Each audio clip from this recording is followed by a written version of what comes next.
Okay,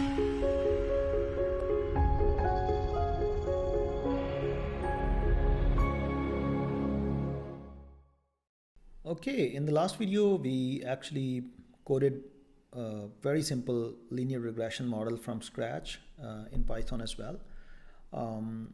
I just wanted to give you a flavor of a very simple classifier, and we want to build that classifier from scratch as well.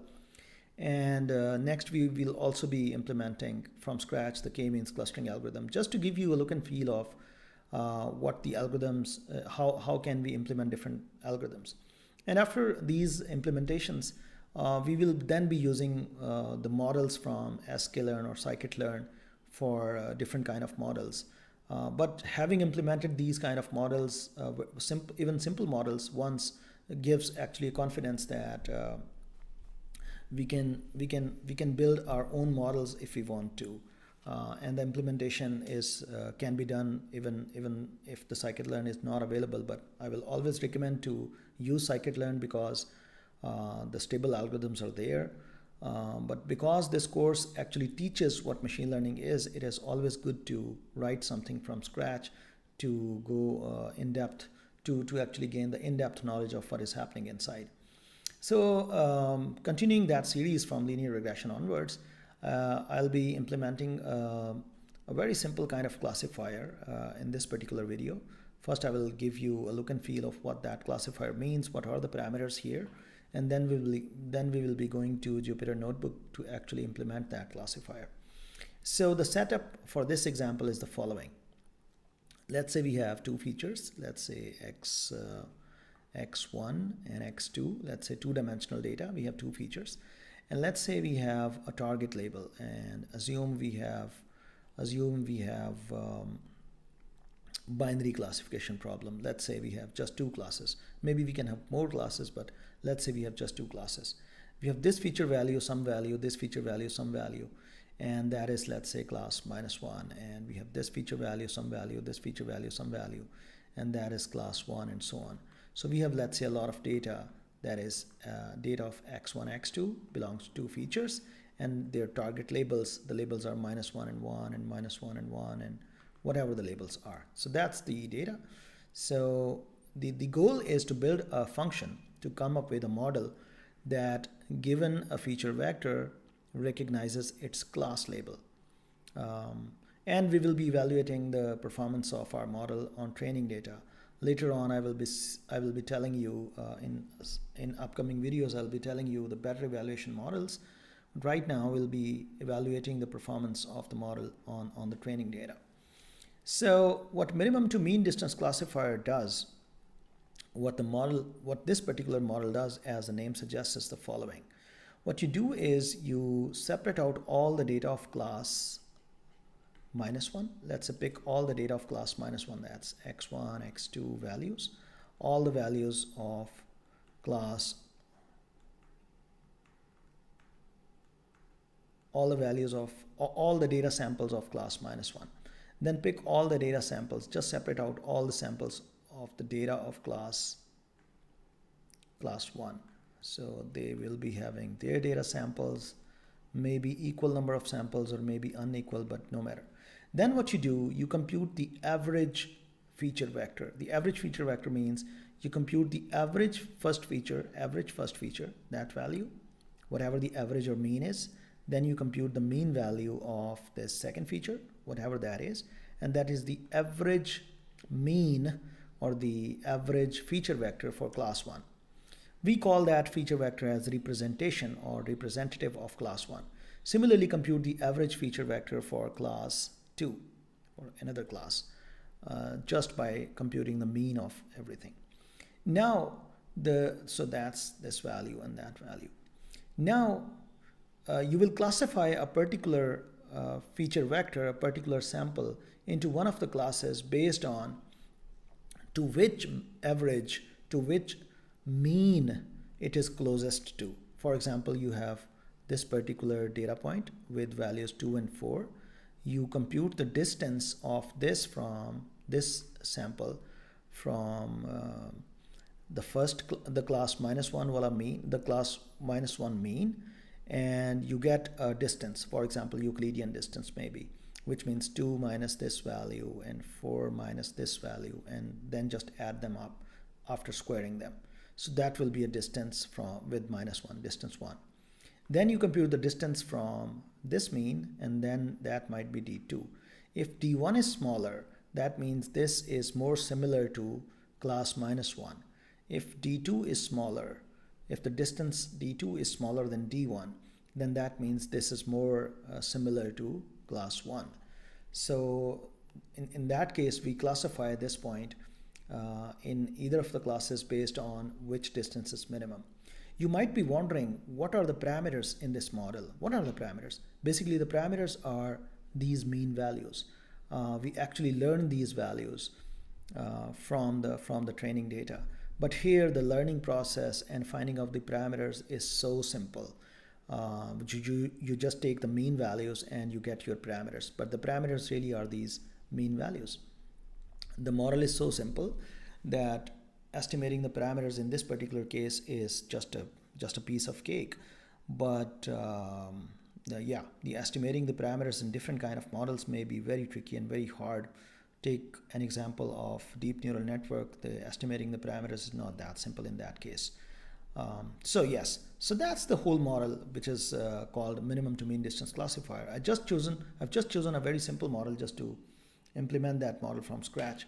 So yeah, let's go to our friend Jupyter Notebook and implement it.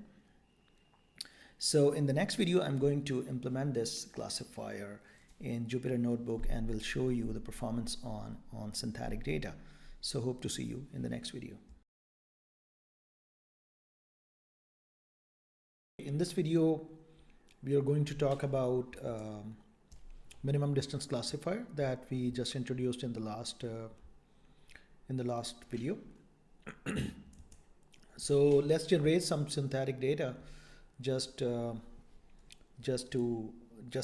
implement this minimum distance classifier from scratch using this NumPy. So we already have, I guess we already have imported this make blobs function in the file. Yeah, so let's use that. So x, y, maybe make blobs, total number of points, maybe samples is, let's say, 200, total classes is, let's say, 2, let's say it's a binary classification problem, and yeah, that's it. So x dot shape, that is this, y dot shape, that is simply this. And further, if you see the unique values, the class labels in y, you will see they are 0 and 1. If you want to be consistent with -1 and 1, if you want to, not required here, but if you want to, you can do that.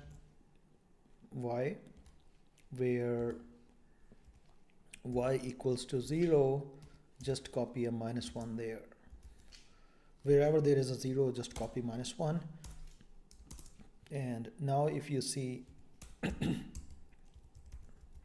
unique values in y, now you'll get -1 and 1. Yeah, that's what it is.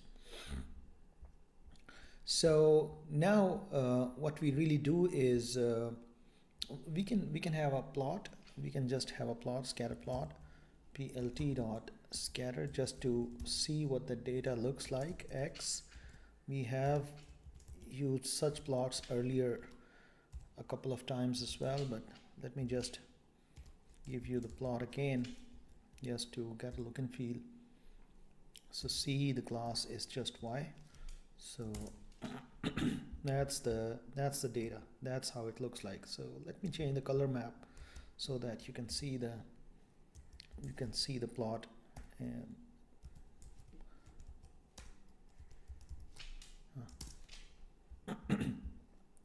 so all the red points, they belong to one class, all the blue points, they belong to another class.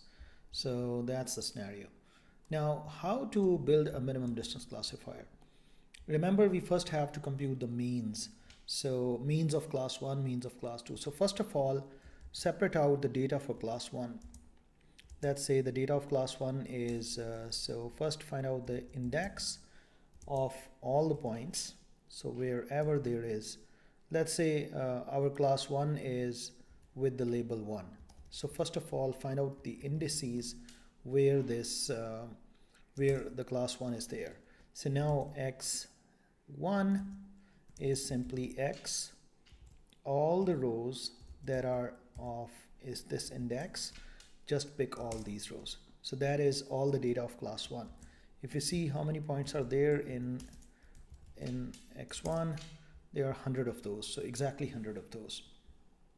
Now we separate out all the data of class 2 or class -1. So that is x complement of the index, and that is all the data of class 2. Now we have class 1 data, class 2 data. Let's compute the mean of class 1. So let's say m1, mean of class 1. That is x1 dot mean, because x1 is a NumPy array dot mean function, and x is equals 0, because the mean will be a vector with just 2 components. So let's see what mean looks like. Yeah, so it's an array with these kind of values. Now let's have a mean of class 2, which is x2 dot mean. X is equals 0. That's the mean of class 2. And if we see m2, that has these kind of values. So mean of class 1 is this much, and mean of class 2 is this much. Now let's generate some test. Let's pick some random data point from the data and try to classify that data and see what prediction we make and what is the actual prediction. Let's just pick some random point. So idx equals np.random.randint. The size is y.size. So pick some, generate some index from there, and then pick some point, let's say x, x to be predicted. Let me call it as pick some point, let's say r is equal to x from the original data. Pick that point, idx, pick that point. And now try to predict that point, whether it belongs to class 1 or class 2.